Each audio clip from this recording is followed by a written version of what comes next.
This is the Miller philosopher. The spectrum of the elves usually falls into two flavors: the Eldar, or High Elves, those who went to Valinor, and the Moriquendi, or Dark Elves, those that stayed in Middle Earth.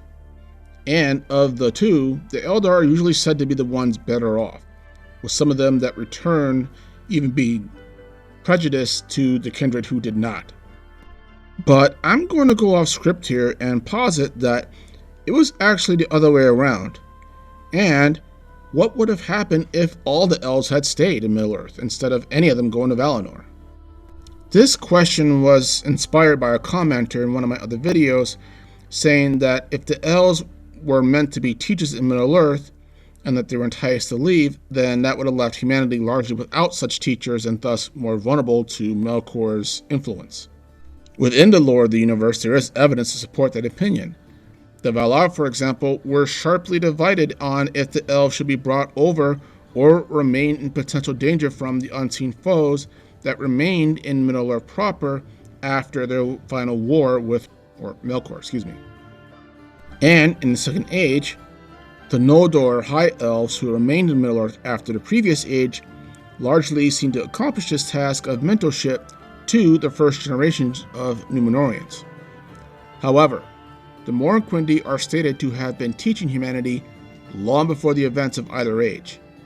That when the species first awoke at the time of the rising of the sun, it was the Dark Elves who had discovered them, and later on, even some Dwarvish clans as well, and taught the newborn mortals the fundamentals of civilization. I feel this is important from a respect standpoint. The peoples that either remained or were born in Middle-earth proper don't often get the respect I feel is their due because they never saw the light of the trees or met the Valar, and the Moriquendi are on the top of this pity list. But, rebelliously so, from the Dark Elves' perspective, they literally could give two fucks about the Valar, Valinor, the trees, or whatever else the ambassadors were selling. This attitude was evident in them from the beginning, and they pass it on to humanity as well, apparently. The Moriquendi largely stemmed from the elven tribe of the Teleri, the largest and most resistant to the call to go west. While the Noldor, and especially the Vanyar, fully drank the Valyrian Kool-Aid, as well as started to mimic the isolationist attitude of their divine mentors, the Teleri that remained questioned, and more importantly, were in wonder of the beauty of Middle-earth itself, something that some of the Valar seem to have missed, though not all. And though they appreciated the efforts that the Valar did expend on them for the people of Middle-earth, that being the stars created by Varda, they soon came to not even remember her name, much less who they were. In fact, the later generations of Dark Elves eventually regard the Holy West as something of a myth, many supposedly not even hearing about the Valar or Valinor at all. And they were quite content with that. Much of that attitude, as I said earlier, was taught to the mortals and played a large part in their issues with the Valar and the Eldar as well. That plays out later on. The Sylvan Elves of the Third Age, descendants I suppose you can say of those Dark Elves' ancestors, rarely encountered the Noldor, and by that point, and from what they knew of them, according to Legolas at least, they were considered a strange people. Moreover, I imagine they weren't really that impressed with the High Elves given the state that they migrated to Middle-earth in at the beginning of the Second Age. Yes, the Eldar were more advanced when it came to higher aspects of civilization, as well as warfare, and had a larger knowledge about what was going on in the world at large with the divine powers and their role in Arda overall. However, the Moriquendi had more knowledge as to how Middle-earth actually worked, how to live regarding the basic fundamentals of living, and more importantly, living peacefully. Because for all the Eldar's quote-unquote superiority, it seems to have brought them nothing but trouble and pain. Perhaps the only point where the Moriquendi became more evolved was the Sindar of Beleriand.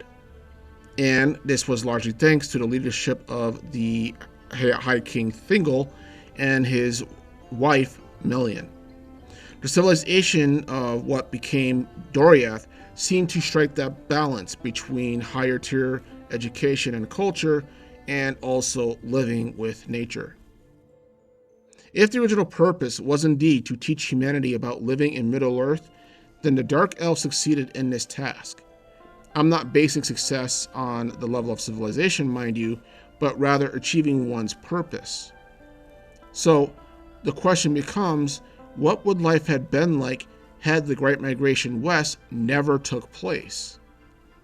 Personally, I think for one, their suffering would have been greatly reduced and long delayed. Melkor would still be a factor, as he would still be eventually released from imprisonment in Valinor, and was still as narcissistic as he ever was. However, there would have been no elves in Valinor to incense him, nor create the Silmarils that inflamed his extreme desire in him to do what he did to the trees. He probably would still have destroyed the two trees somehow, but the method in doing so would have taken much longer to pull off. At that point in Middle-earth proper, the total population of elves teaching the total population of humanity, as well as interacting probably and trading with the dwarves, would have a greater sense in the world proper of synergy, I think. Not as advanced, but to also too not complete savages either, able to somehow coexist as they did canon-wise, since there's only one conflict ever recorded in Middle-earth before the arrival of Morgoth.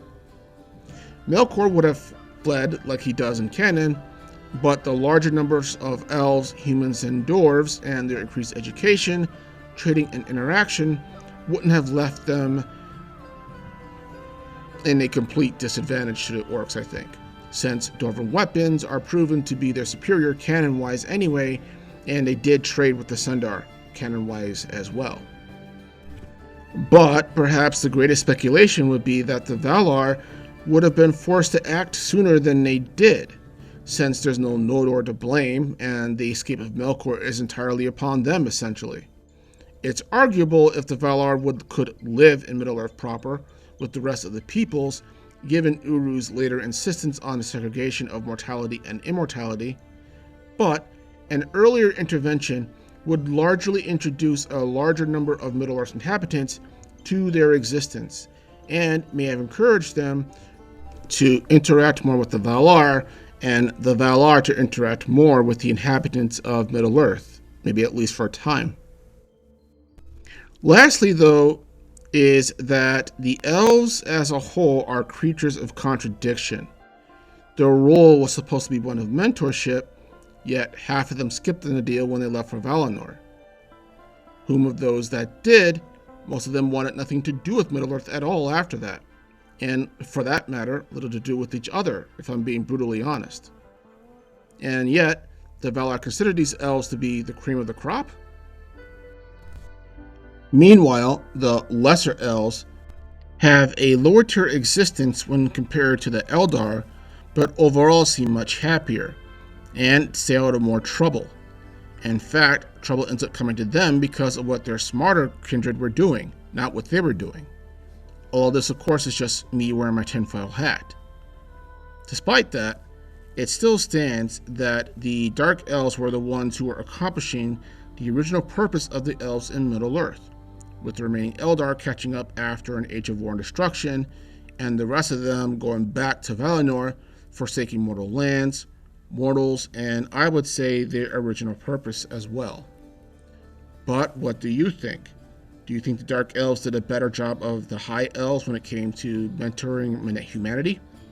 Do you think it would have mattered if all the elves had stayed or not? Go ahead and leave your comments below, and this is the Miller Philosopher, and you guys have a good day.